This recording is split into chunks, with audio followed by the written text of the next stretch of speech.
Although everyone was gathered at Knockhill Racing Circuit to honour the great Colin McRae, there was still the small matter of a rally. And the thing about rally drivers is they get very competitive once the clock starts ticking. But before we get into the action, let's take a look at the challenges that the competitors were going to face. The main circuit is largely unchanged from a race weekend, apart from the addition of some chicanes. And although it's well known the unique elevation changes in layout, make sure you can't relax.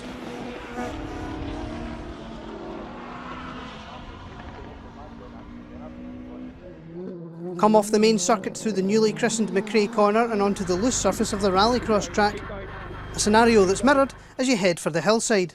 Always a challenge on tarmac tyres, trying to minimise the chance of a puncture.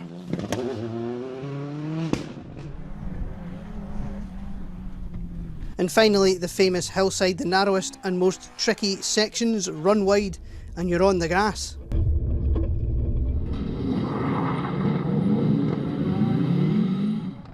But cut it too close and you run the risk of ending your rally on your roof. Day one would dawn damp and cold, adding the extra issue of cold tyres on damp tarmac for the opening 3 stages.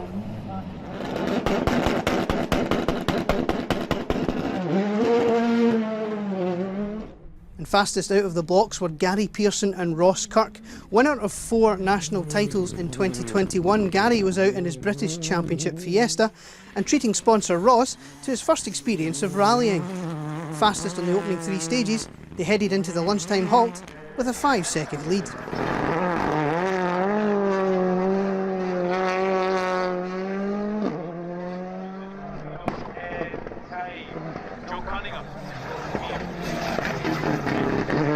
Second quickest in all the opening stages, Andy Scott and Laura Connell were fresh from the Argyll rally the weekend before. The Hyundai i20 set up for wetter conditions, which helped on the opening loop. Crucially for them, they were ahead of their teammates because there was a lot at stake. Basically, the losers had to buy the beers.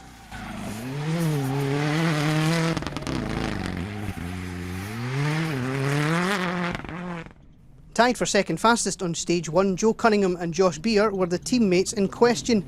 The 2-litre engine Fiesta was then delayed on the next 2 stages with a power steering problem and a spin. 7 seconds behind the Hyundai was an excellent start considering the issues.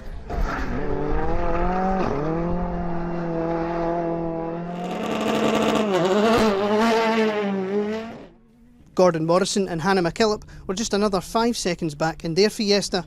The Loch winner car tying on stage 2 with Cunningham and Beer and sitting 4th, just 2 seconds ahead of a battle between father and son.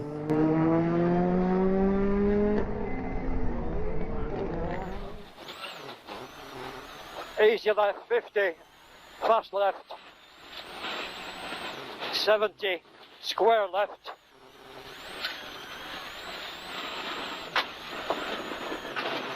20, square right, into square left.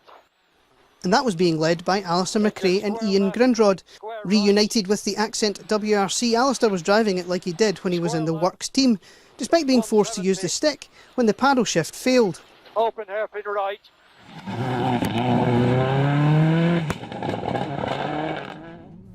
They were just 2 seconds ahead of Max McRae and McCartan Kieran's. Adapting to Rally 2 power for the first time, Max had played second fiddle to his dad on the first 2 stages, but managed to pull back 2 seconds on stage 3 as he got to grips with his new mount.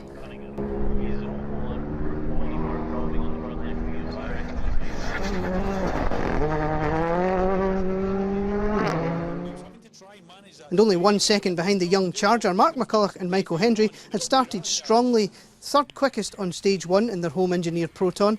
They were in turn just 1 second ahead of Ian Forgan and Chris Lees.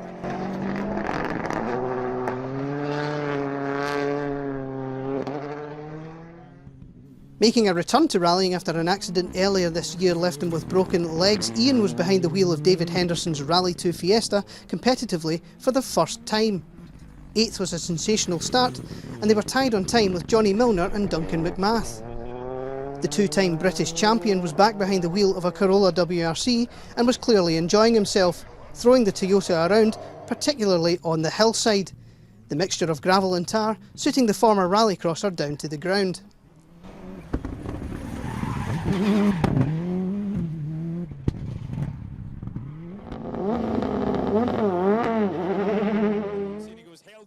Rounding out the top 10 after 3 stages, Wesley Simpson and Joe Ford had started well. The Fiesta crew definitely in the running for the neatest driving style out in the stages, and it was clearly effective.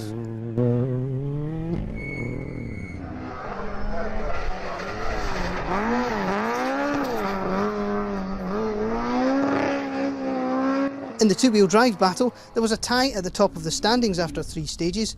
Oliver and Steve Benton were representing the new style of Mark II escorts and battling with the legendary team of Gwyndaff Evans and Phil Mills in their historic spec example.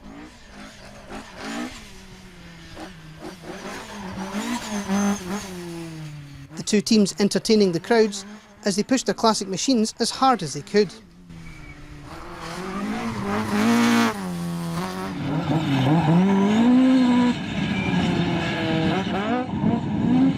Leading by 5 seconds after 3 stages, that doesn't sound like a bit of fun. To be fair, it probably is still a bit of fun.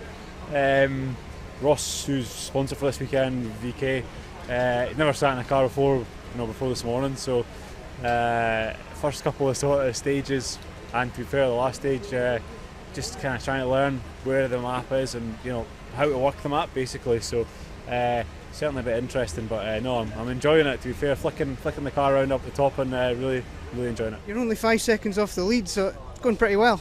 Yeah, obviously we come here and done a rally earlier in the year, and we had one dodgy stage, and I think we had the rest of the stages we were fastest on. So yeah, come here with quite a bit of confidence with Knock Hill.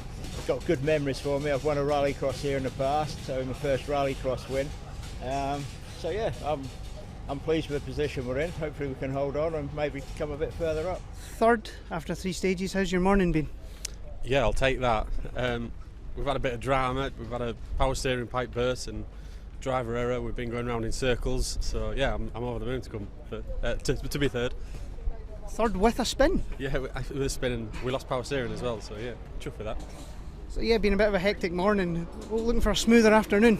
I'm hoping so, fingers crossed, fingers crossed, yeah. So. Tied currently for the lead of the two-wheel drives after 3 stages. Okay, well I didn't realise it was tied, but I should say I've come here for fun. I've had a lot of WD-40s out, shaking all the rust, because I think it's about 5 years since I last drove competitively. But I must say I am really having a whale of a day and I'm really enjoying myself, and I hope everybody else is.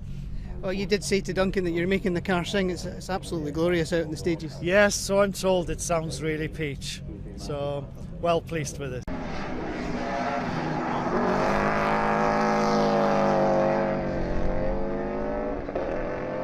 Two more stages would wrap up day 1, the pace increasing as things dried out.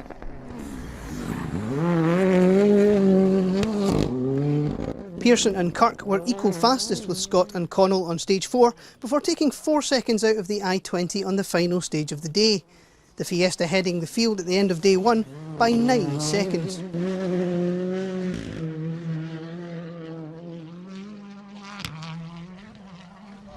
Yeah, to be fair, we kind of just pushed on a bit there in the last stage.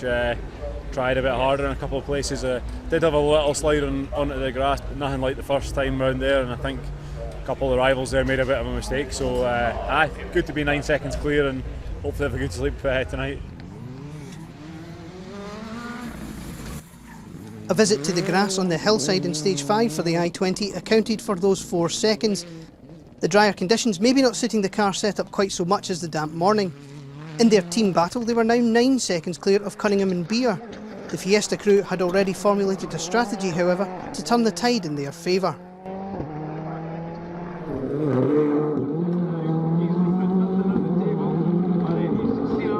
There's work to do yet. I've got a fridge full of beer, so I'm going to apply him full of drink tonight and hopefully, affect his driving in the morning.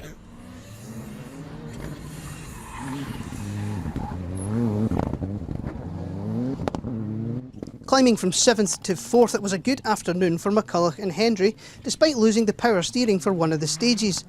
The Proton now just 3 seconds ahead of Morrison and McKillop, setting up a battle for day 2.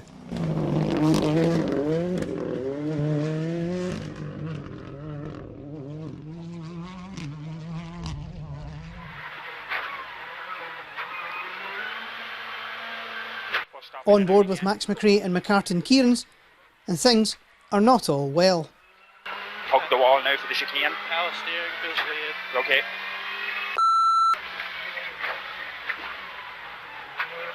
Definitely.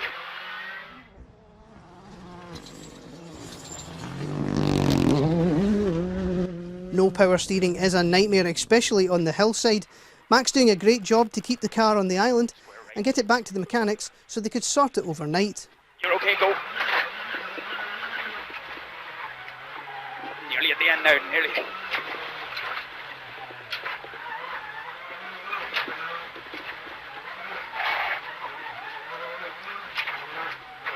You're alright. Two square lefts. Square left again, yeah. Get over the line, good man. That's you. It's gone heavy, is it? Oh, that's horrible. And that left them just 1 second clear of Forgan and Lees, the comeback continuing to go very well, despite Ian finding the pedals to be hard on his feet as he gets used to driving again.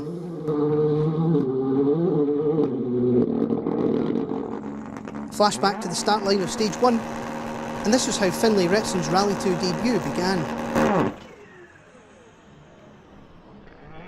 After that, Finlay and co-driver Rhys Stoneman were absolutely flying, matching the pace of the likes of Forgan, Max and Gordon Morrison. Highlight was fastest time on the final stage, moving them to within 2 seconds of Forgan and Lees, and making everyone take notice for day 2. 100.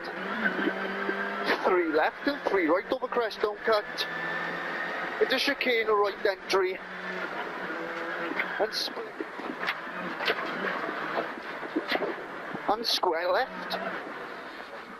100 to square right. Good man. That's a good one. Yeah.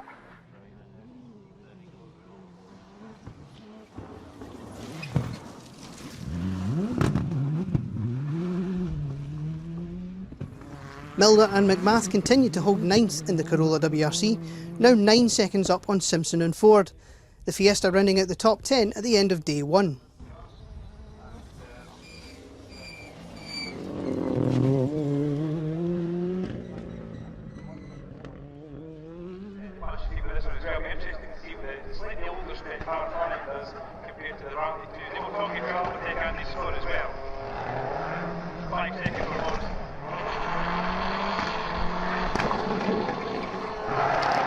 But where was the accent? We'll let Alistair himself explain. We lost some of the ponies from under the bonnet.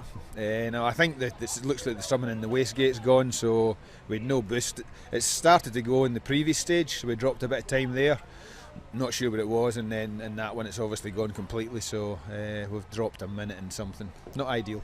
Not ideal, and this is, I mean, the last one we did was 2015 of these, and you were the man that walked away with the rally. Different kettle of fish this time. Gary Pearson, fast guys, you know, we've got loads of quick guys here, including yourself, but the competition level is very much up. Oh no, for sure. I think the level of cars here in Scotland now that these guys have got, they're WRC2 cars, so to see that's great. No excuses, the Hyundai is a good car, a bit older, and obviously as they get older they get a bit tired and things start to go wrong with them, so I've enjoyed it. It's been a great day. It's been tricky with the weather, but that adds to the interest, and hopefully spectators enjoyed it, because I know the drivers all have. And that dropped Alistair and Ian to 21st overnight, and looking for a big fight back on the Sunday. In the two-wheel drive battle, the Benton family moved into the lead outright over the last 2 stages, the drier conditions suiting their more modified Escort. They were now 7 seconds and 2 places up on Evans and Mills, still driving the historic Escort hard.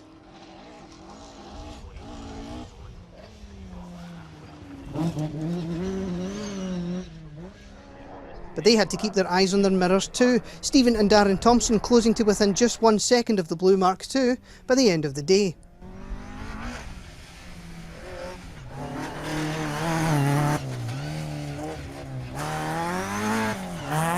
So it's Pearson.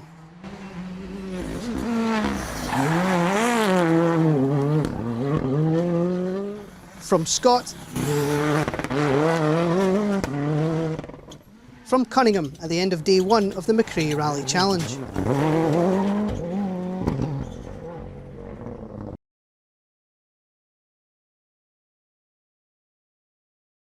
Day 2 would dawn drier and warmer, the grip and speeds really increasing over the opening 3 stages of the day.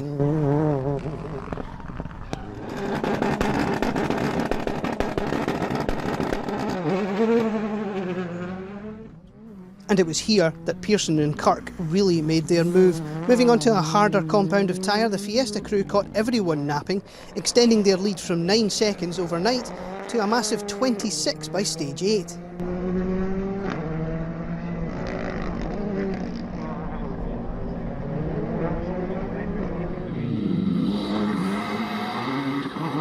For Scott and Connell, the dry weather was exactly what they didn't need with their car setup.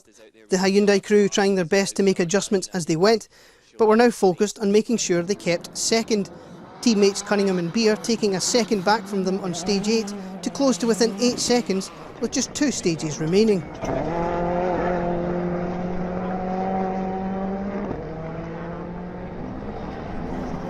But the blue Fiesta couldn't relax. Ritson and Stoneman had burst out of the traps on day 2, second fastest to Pearson and Kirk on the opening 2 stages of the day, before tying with their fellow Fiesta on the third. They were now just 9 seconds away from a podium.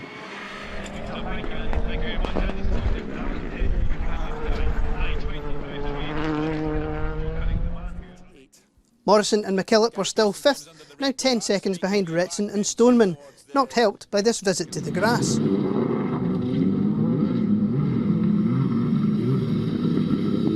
The Loch winner car only 6 seconds clear of Forgan and Lees.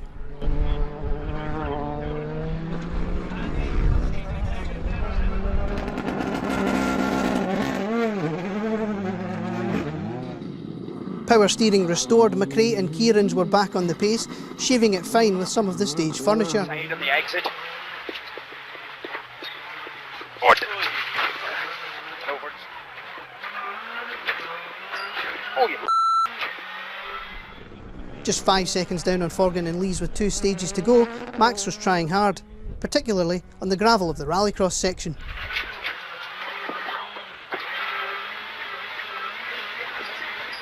All the way up to the chicane again.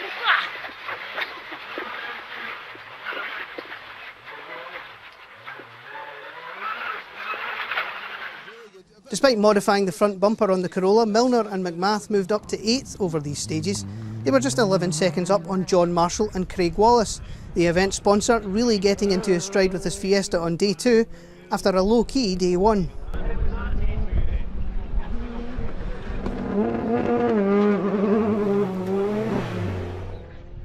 Simpson and Ford remained 10th but were now tied on time with the Hyundai i20 of John Wink and Neil Shanks. The SRC regulars had been 12th overnight and were continuing to speed up as the event wore on.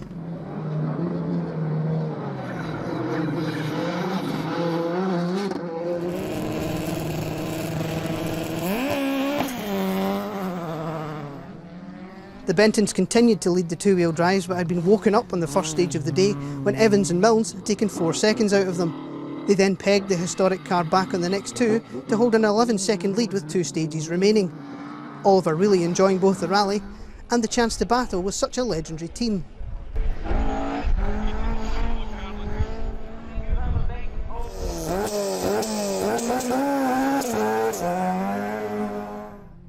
Still third, the Thompsons were now 8 seconds down on Evans and Mills. And missing from the top 10 now, McCulloch and Hendry would retire after clipping a gravel ton bag and breaking the front suspension. Mark not too worried about the car, he was more concerned with the row he was about to get from 4-year-old daughter and team boss Chloe. Yeah, good morning. To be fair, we really tried to catch a few people sleeping this morning and we managed to pull 6 or 7 seconds out in the first stage, so that kind of gave us a nice, I think it was maybe 16 lead, so I'm kind of built on that this afternoon and hopefully we can just close out the last 2 stages. Got to stay ahead of Joe though because of the friendly team rivalry. Oh, absolutely. That's all about the beer tonight. So, yeah, we'll be trying very hard to stay ahead of Joe. So flat out in the last 2? Oh, absolutely. Yeah. Just same as what we've been doing, really. Just, 99% try and keep a little bit of reserve. But let's see how it goes. Yeah, I'm still very much learning the car as we're speaking, but the car's so easy to drive. It's quite a pleasure to drive it. Brakes are really good and the steering's really good, and obviously I'm just used to the front wheel drive, so having an extra two-wheel drive in the back is really making a difference coming out of corners. But yeah, I'm just really enjoying myself, and yeah, the results seem to be coming up as the day's going on, so very happy. It's going very well. We didn't really have any expectations. We're just here to have a bit of fun, really, and take it as it goes. Gwyndaf took a bit time out of us on the first stage this morning, and a guy like him with so much experience, and I mean, he has got it difficult. He's in a historic spec car, whereas I'm in a bit of a modified car with the same size engine, but he's got to do an old H-pattern gearbox and no big brakes, but we're staying in front of him just about, so we'll try and keep him behind for the last two. Before we count down the final top 10, a look at some other stories from the weekend.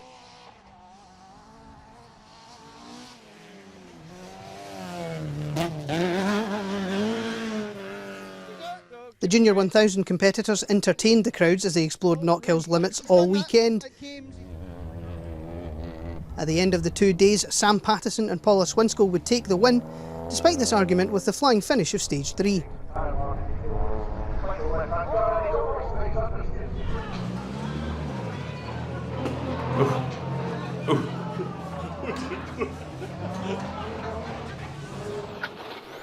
Into square left, 50, hairpin right, 70, medium right, 170. After their issues on the last stage of Saturday, Alistair McRae and Ian Grindrod were delayed with another small problem on the first stage of day 2. And after that they entertained the crowds and were back up to 17th when the car cut out with electrical issues on the final stage, forcing them out. Of course, once the mechanics got hold of the car, it was running fine. Such is the way of rallying.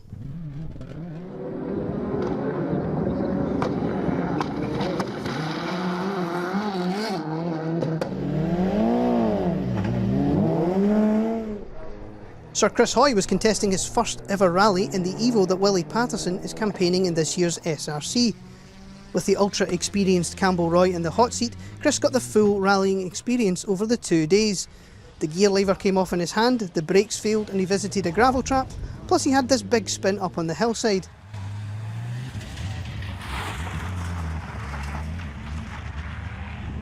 But despite everything, he clearly enjoyed himself on the way to 40th overall.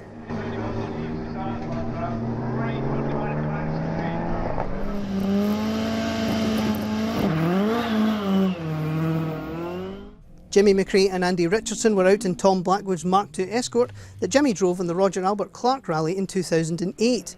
He spent most of the first day battling with another legend of British rallying, Steve Bannister, and co-driver Callum Atkinson. The two historic escorts swapping times until Steve and Callum were delayed with car issues. And after that, Jimmy and Andy powered their Mark II to 30th overall and third in the historic class.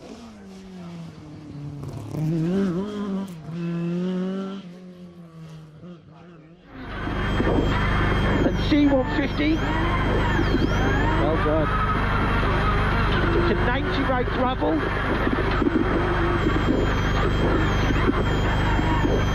One left caution over bumps. C8. Ashley Morris and Mark Fowler were delayed on the wrong tyres when they were caught in a downpour in SS1. Once they were on the right tyres, they were battling for a podium in Class 2 all the way through the event to Stage 9, when this overshoot on the gravel dropped them to 4th in class at the finish.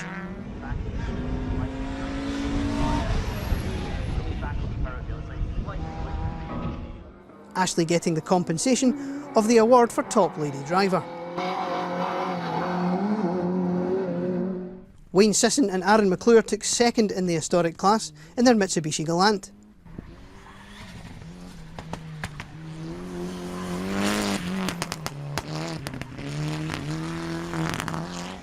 '15th overall, second two-wheel drive and a historic class win was a great result for Gwyndaf Evans and Phil Mills in the RS 1800. An excellent result considering Gwyndaf hadn't been in a car competitively for 5 years. The battle for top two-wheel drive with the Bentons, one of the highlights of the event, especially for the spectators.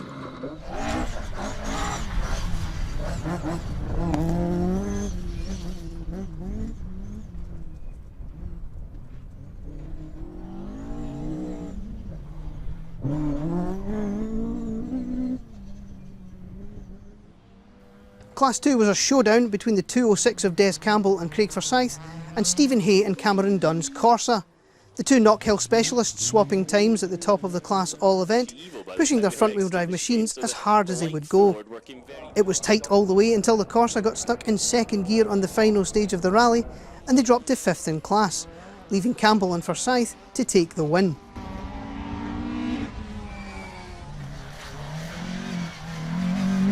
And battling with Ashley Morris and Mark Fowler for most of the event, Christopher Smith and Stephen Conn were in the right place to grab second in class at the finish, just ahead of Justin Gunning and Keir Beaton's Fiesta R2.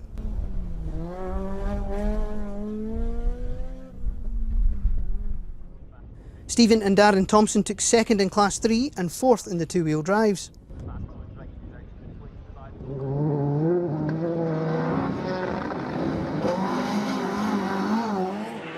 13th overall and top two-wheel drive. It was an excellent event for Oliver and Steve Benton.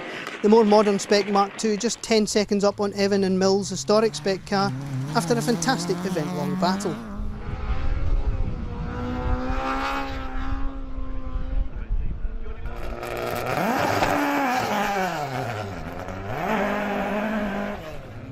Willie Patterson and Tom Hine took second in Class 4. More used to his Evo, Willie took a little time to readapt to Mark II motoring, spending a bit of time backwards during the event.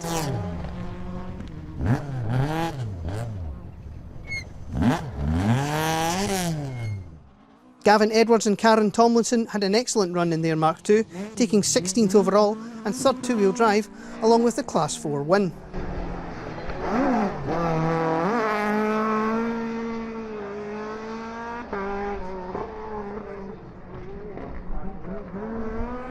After being in the top 10 the entire event, Wesley Simpson and Joe Ford would unfortunately retire with only 2 stages remaining. A shame after a solid performance over the 2 days.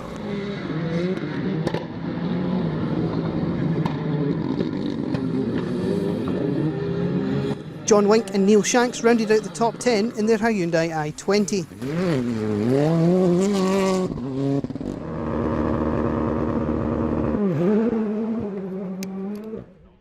Event sponsor John Marshall and co-driver Craig Wallace took a solid 9th in their Fiesta.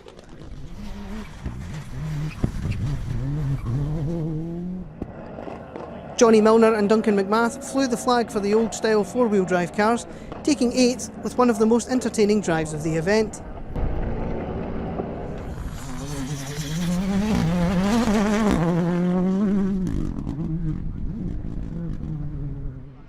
McRae and Kieran's continued to push hard to the end of the event, the young pilot taking 7th on his Rally 2 debut, ending up just 1 second behind Ian Forgan and Chris Lees. And 6th was also an excellent result for Ian and Chris, also on Ian's Rally 2 debut. A great return to rallying for Ian after his accident, and he got to hand back David Henderson's car in pristine condition.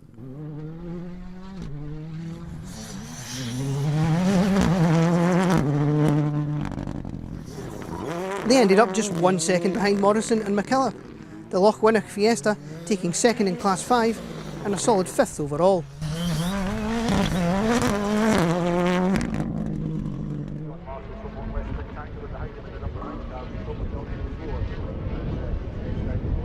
Retson and Stoneman continued to make a late charge for the podium.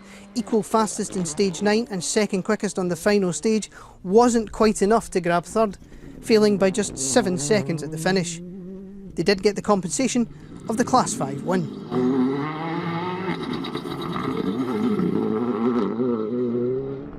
Cunningham and Beer were well aware of the threat posed by Retson and Stoneman, the Blue Fiesta second quickest on the penultimate stage before setting the fastest time on the last to guarantee third, missing out on second place by just 3 seconds at the finish.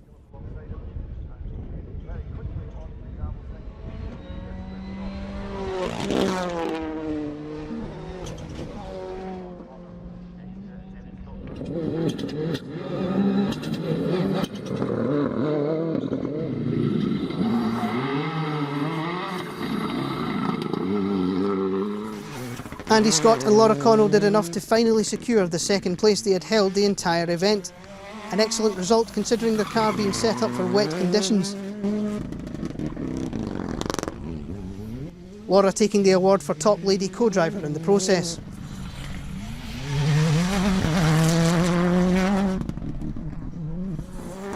And despite a small moment on the final stage when the car went into road mode after a heavy landing on the hillside, Gary Pearson and Ross Kirk would take the win by 25 seconds at the finish. A great result for Gary, having idolised the McRaes as a young fan, and for Ross to take a win on his first ever rally. In fact, he enjoyed it so much, he's bought his own Subaru and is planning to get out in the driver's seat himself in the future.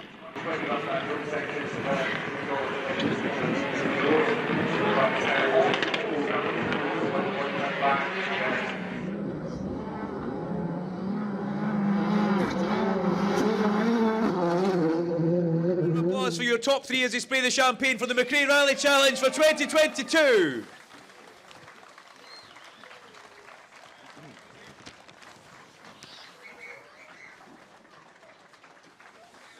To be fair, in the last stage what happened was we actually went into road mode. So we went up the hill and there was a bit of an impact just on the straight actually, and we actually slackened off for it, which maybe helped cause it, but I went in road mode for the full stage, so we dropped about 4 seconds to Andy Scott. So, but all in all, I mean, the last stage was going to be a bit of a cruise and maybe a wee bit of sliding, but unfortunately we didn't get to do that because we were in road mode. But to win this rally with the names that are on it, that's not bad for a young boy that probably idolised the McRae family. Yeah, I mean, Alistair's obviously the only other name on this trophy, so that's pretty special, and great to have the event, and credit to everybody who's put it on. You know, Asset Alliance have had a big part in this, and obviously credit to my sponsors, Ross from VK, first time in the car today, so and obviously Hankook and Husqvarna as well. So no, a great weekend, and really thoroughly enjoyed it. Credit to the organisers. Ross, one rally, one win. We're going to retire undefeated. I think so. That's the way it's looking. No, I'll be back, 100%. And a hell of a first car to jump into in a rally. How's it been for you? Some experience, unforgettable. So yeah, great, super, loved every minute.